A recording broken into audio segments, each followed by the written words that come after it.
I think that I may need to purchase some rain boots, especially considering how this happens a few times a year, usually at the beginning of the year. Yeah, I think I need some rain boots. I want to go exploring and see all the flowing ditches and all the little whirlpools that appear. All that kind of stuff. That's happened before. And I want to put stuff in the whirlpool. You know? Also, I think there might be a sinkhole under the carport. Because suddenly a big crack appeared.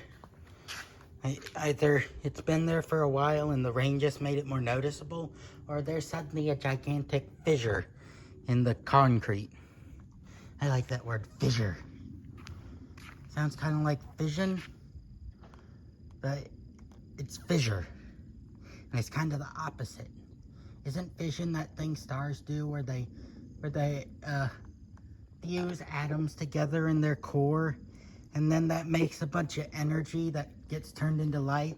And the same thing happens in TNT, except it causes an explosion.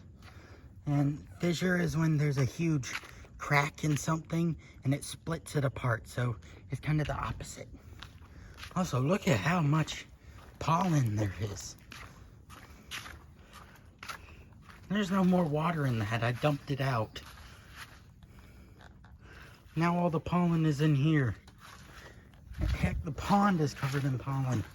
I'm gonna be able to get very close to it with all the water because I'm wearing Crocs. Yeah, I got a skull on it. I found it on the ground.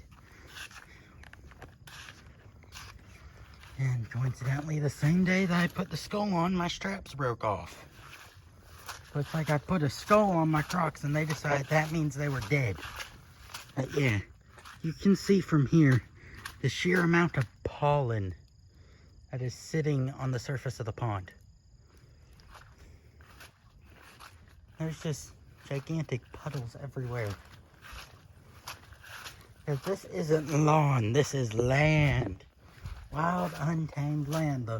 The main thing that's been done to it is trees have been removed and planted.